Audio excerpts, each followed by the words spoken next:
Good evening, everyone, and thank you for tuning in. My name's Adam Minsky, and I serve as President and CEO of UJA Federation of Greater Toronto.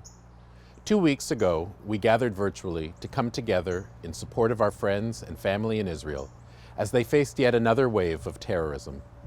While a ceasefire has de-escalated events in the region, in Toronto, we're witnessing an unprecedented escalation in hatred directed at our community. Tonight, I wanted to speak to you directly, members of our Toronto Jewish community, because as a proud Canadian and proud Jew, I'm profoundly concerned by what's taken place over the past month right here in our city. I wanted to take this opportunity to speak candidly about what we're seeing, what we're doing about it, and what we need to do together to confront this challenge. But I want to begin by sharing a brief conversation I had with my teenage daughter that I've since learned is one that many parents have also been having with their kids. During the recent Gaza escalation, she had seen a social media post that had been circulating within the community warning people to keep their kids inside that day because it was claimed that anti-Semites would be targeting anyone Jewish in the area.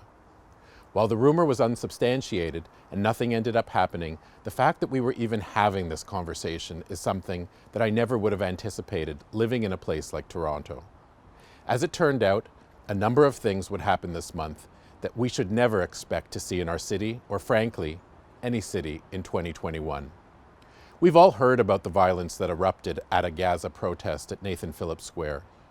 We've also seen that this event, however shameful, is just the tip of the iceberg that we're confronting as a community.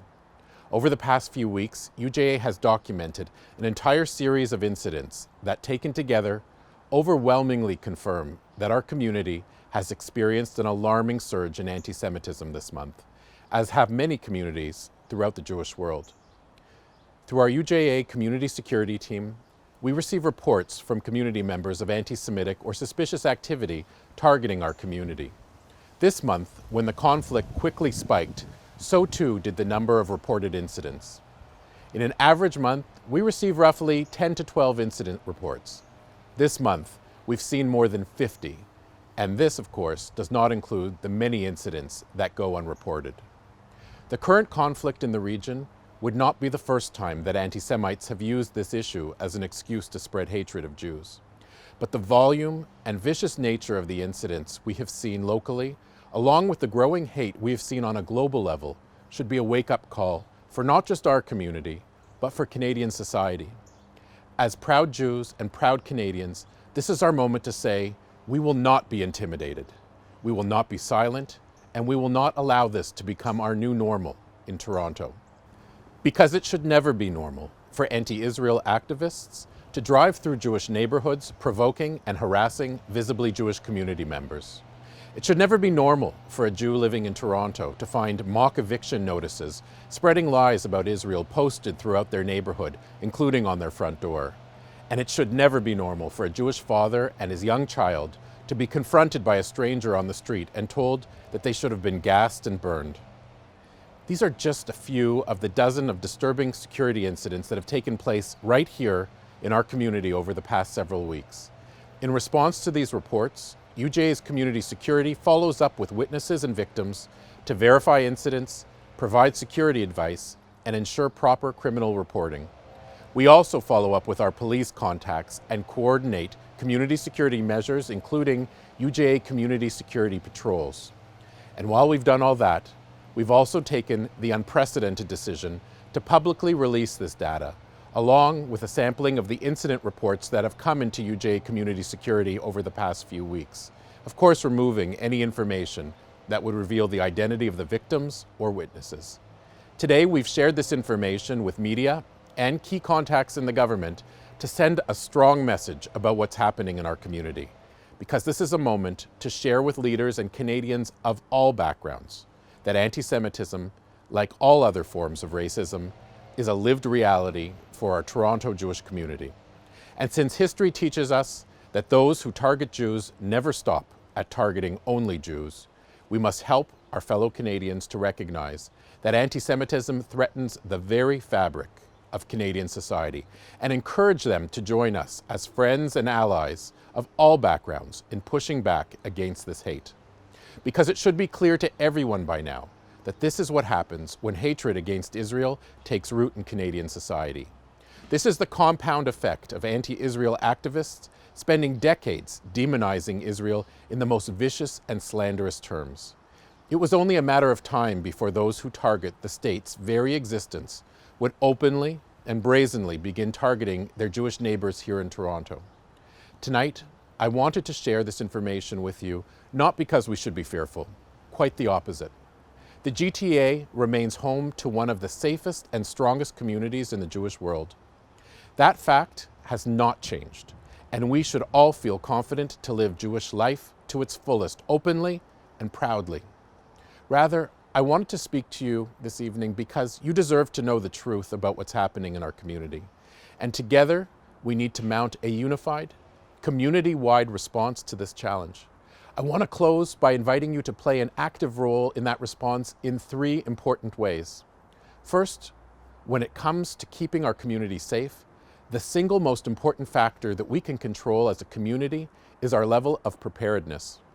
A community in which grassroots members are empowered with security knowledge, awareness, training, and volunteer opportunities is ultimately a community defined by resilience, confidence, and healthy vigilance, and one that's equipped to counter these threats.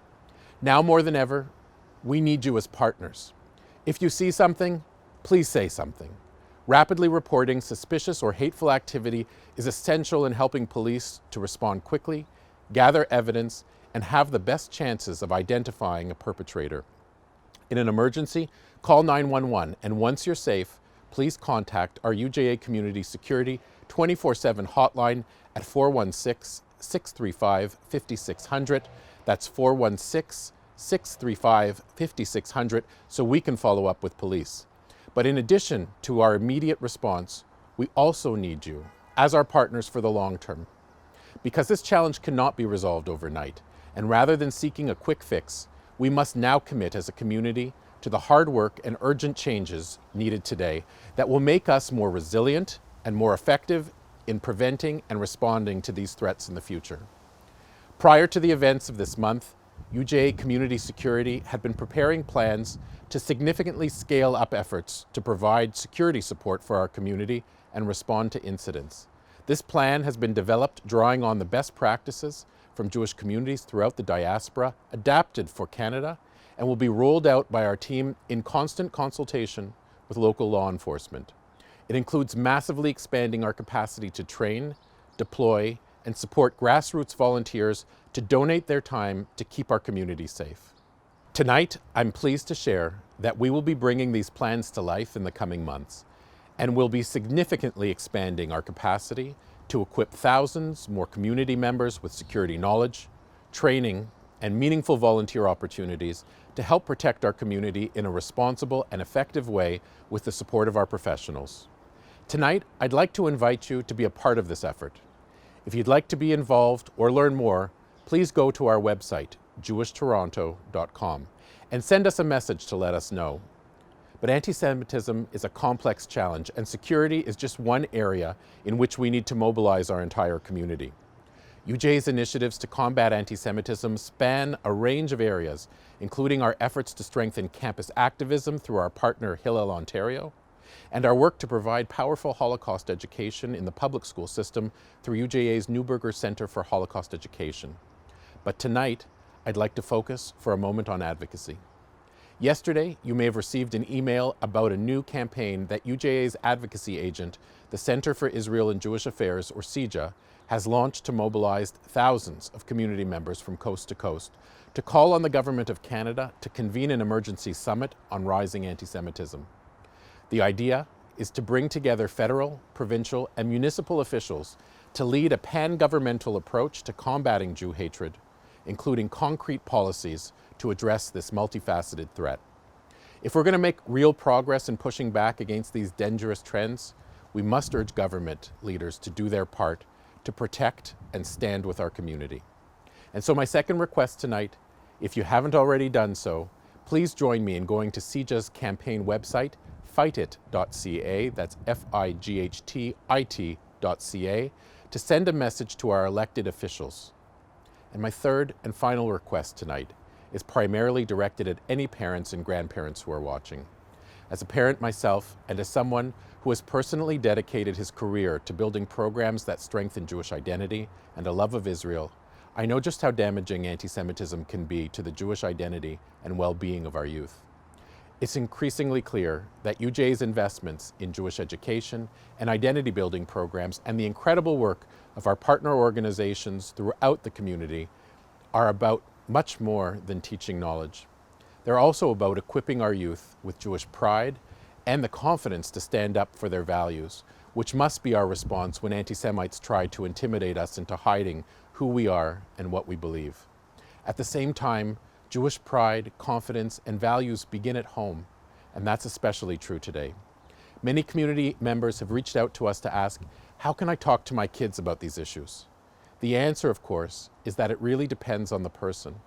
And while it's always important to be age appropriate, what I can say is that in many cases, choosing not to talk about it also means choosing not to listen to our youth at a time when they're navigating an online world in which they are constantly exposed to what's happening out there.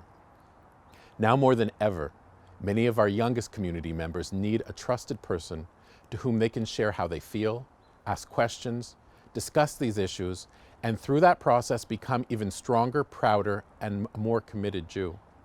And so I want to encourage each of us to start that process with the young people we care about in our lives, and know that you don't have to do this alone. Through CJA's fightit.ca website, you can access a range of helpful resources to understand and discuss this difficult issue. And if there's information that you're looking for that you don't find on the site, send CJA a message online and they'll help you find what you need. Because as I learned from my daughter, no household is immune from what we've seen unfold in the Jewish world over the past month. And just as my grandparents, like many of yours, came here after the Holocaust to live in the safety of Canada and not have to hide their identity, my hope and expectation is that the actions we take together in the coming days and months will ensure that my grandchildren and yours never have to think twice before stepping out their front door. Thank you, and Am Yisrael Chai.